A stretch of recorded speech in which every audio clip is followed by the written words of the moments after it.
I'm Stewart A. Swerdlow. And Diane Mourglia-Swerdlow. For expansions.com, and this is the podcast for the first week in October 2011. And this time we have a very special pair of guests with us from Finland, Sami Virtiainen and Siina Hirvonen, who are very well known in Finland and are entertainers. Siina has a TV show for children, and Sami is a very well-known dancer in Finland. So welcome to the United States. For Siina, it's the first time in the United States. How do you like it so far? Oh, everything has been very wonderful. And yeah? Oh, mainly because of us. Oh, and you would say that. They're asking otherwise. Yeah. And Sami, this is your fourth time. Fourth trip to US. Yes, and how does it feel after 4 times? I'm getting a little bored now. A little bored, yeah. We need to do something exciting for you. But why don't you tell us exactly what you do in Finland? For example, tell us about the TV show. And this is your CD. oh yeah, I made the own CD because I'm a musician. I'm a music teacher, and I'm also music teacher for early childhood education. So I teach very little children, and I'm also teaching in kindergartens, schools, music schools, and I'm also a musician. So that's why I work with, I teach teachers how to teach music, and I work with symphony orchestras.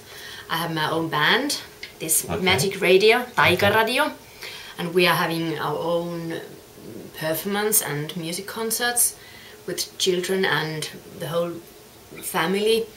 I'm playing music with children because I want to teach music with play or through play. We are doing work together. I'm doing work with Sami. And we had a segment of a children's program that we put on the site already for people to see that you had done. And you had, what, 1,000 children at that performance? Is that correct? 1,000 spectators. 1,000 spectators, okay. That was an amazing, amazing production that you did. And Sami also does choreography too, which I want to be sure and address that as well. And he also just directed a stage play in Finland on cabaret. I choreographed it, yes. With some very interesting, what did you call it, behind the scenes, meta?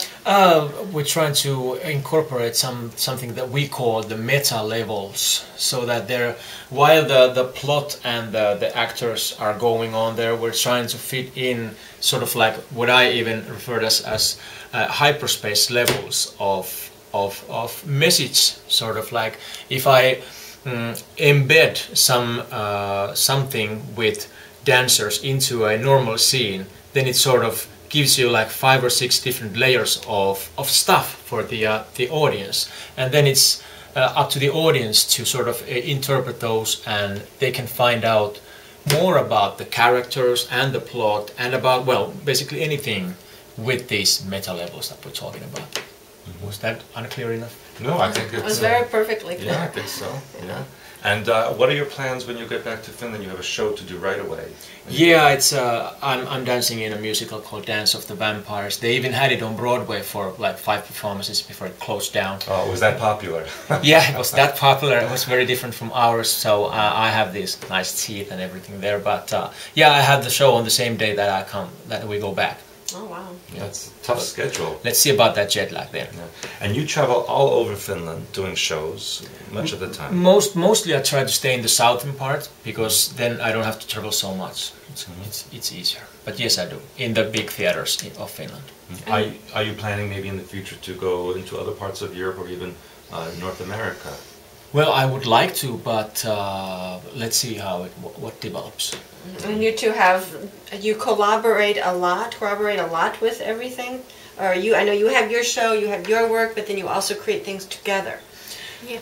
Yeah, I wrote about a dozen episodes for her show just to try my wings with the writing. It was really interesting. I've written plays before that I've directed, but that was different. There are certain different laws in writing for television. That was interesting to incorporate that into the writing. But mostly what we do is when she has children's concert thing, something new, then I sort of coach her a little bit because I have more experience from being on stage and about the rhythm of being on stage. So I coach her a little bit there if she listens, maybe sometimes not. Siina, how is it for you to do the TV show in Finland for the children? Because I did see your show, and it's a very wonderful show. It's kind of like a combination of our version of Mr. Rogers' Sesame Street all rolled up into one with a Scandinavian or Finnish flavor to it. And you sing and you dance and you teach the children. So how do you prepare for that, and how does it feel when you're actually doing the show?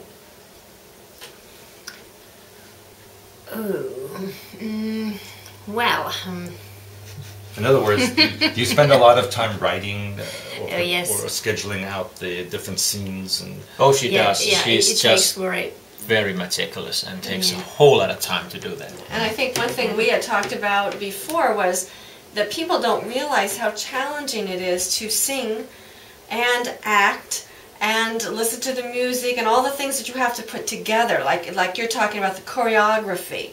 And we think a little bit about life in general that way. You know, people are so used to just doing things where you have to stop and make a conscious effort. You know, people don't understand how challenging singing is, you know, and to get your message across. So I think that's very interesting what we had talked about. She sings a lot a cappella on the show with perfect pitch, and that's tough. And she plays and thinks about the camera angles at the same time and everything. There's like 5 or 6 things always simultaneously going on in her mind. I'm amazed how she does that. With no rehearsals, they just shoot it when they go to the studio. there's no rehearsal? Well, sometimes if the director is very demanding, they might do like maybe a dozen takes. Okay. But sometimes it's just, that was good, we'll go with that. It depends. And when you're outside shopping or going someplace, do the children recognize you? Yes. All the time. Yeah. And adults too. Yeah. Because So they watch them with the children. They come up and want your autograph, or they just want to touch you and see if you're real. Everything. But they expect you to look like this and not like you are in the daily life. That's why we rarely leave the house. And is it a challenge for you to, I mean, what I feel that the youth are our resources, you know, and that here in the U.S., I don't believe we put enough into our youth. But the things that you are doing by educating them and teaching them with love and kindness, and we're talking about instilling more joyfulness into all of our lives, do you feel that's making a major difference in these children, what you're able to give to them? Yeah, because I want to give them something happy and joyful, and something that they could feel that they can do something. And music that's why very easy way to show that you can sing or you can play or you can just dance or move. And you're doing everything what you're doing is right. Excuse me, cat allergies. They got 4 cats here. So when I see that the children are enjoying they're enjoying to do something. My case is with music, so it gives me a lot of things, and I'm very happy when they are happy. And what about your adults? Now, how do adults react when they come? If you ask them, can you sing, can you dance? What happens between childhood and adults? What do you see happen? Well, children are easier than adults because they just do what they want to do. Adults, they just think, no, that I won't dance, or I won't sing, or I won't look happy because I'm not allowed. Yeah. Yeah. And how does that happen when adults, why do we feel like we're not allowed to dance or sing or be happy? What is it happens to them? They're Finnish. That's what happens. Finnish people don't let their emotions out. They keep everything inside. And It's easier. and sometimes you had mentioned earlier to me personally that someone in their childhood maybe told them they can't sing. Yeah. And so they don't even go there anymore. Yeah, because it's so. If the teacher or some adults say when they were a child, they say that please don't sing, you can't do it. It's better than you would be quiet. So when they are adults, they thought that okay, I can't sing, so it's better that I don't. I'm so bad singer, so I have to be quiet. Even they can sing, but some adults has some teachers say that you don't, so they thought that oh, I'm very bad singer, so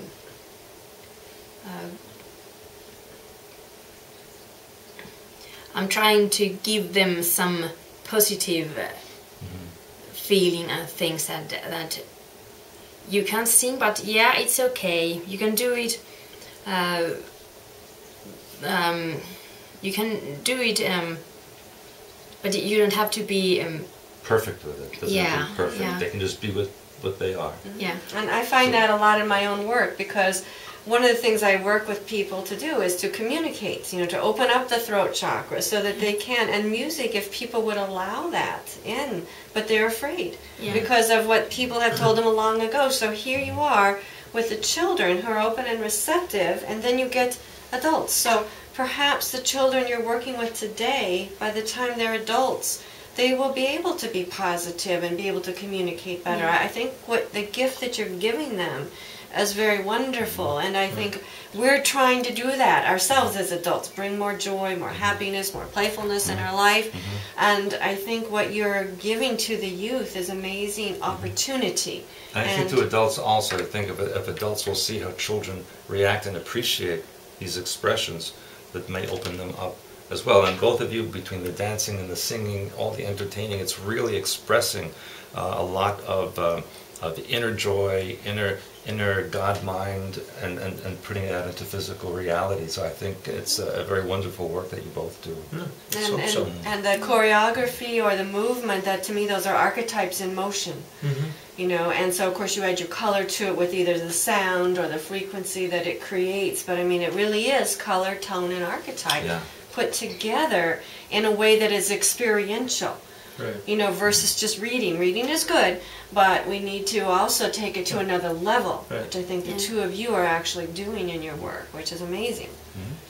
Should Siina give us a little I would love it if you would be willing to play a bit for us and sing. I know you mentioned you had a bit of a cold when you came, but I heard your voice and I thought it was absolutely amazing, even with a little cold. So if you would, that would be fabulous. If you'd be willing. Thank you. This is This is children's song called Secret Fish.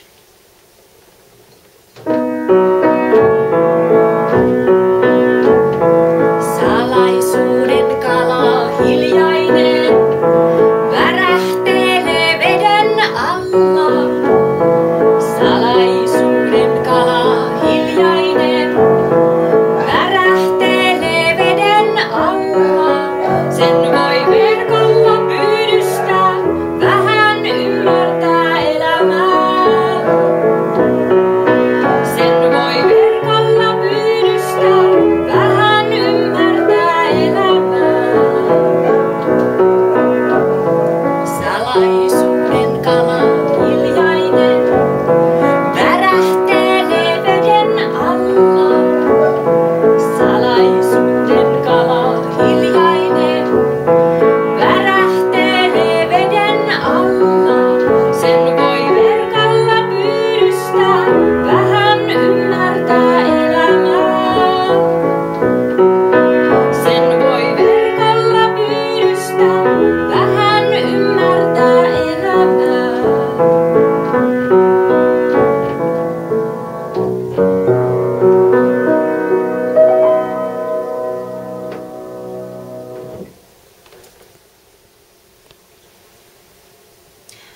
The next song is a traditional Finnish folk song.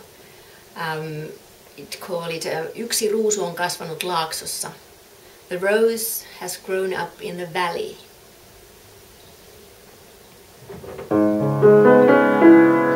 Yksi ruusu on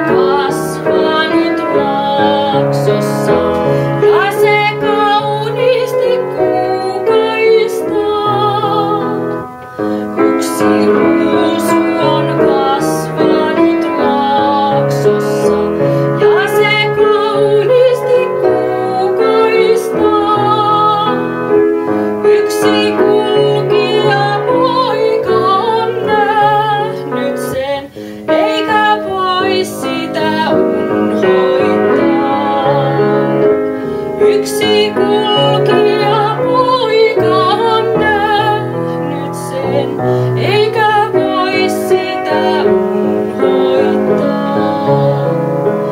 Ja sen oikein kyllä poiminut ja painanut povelleen. Ja sen olisi kyllä hän poiminut ja painanut povelleen. Mutta köyhänä ei ole tohtinut, vaan on jättänyt paikoilleen. Mutta köyhänä ei ole tohtinut, vaan on jättänyt paikoilleen.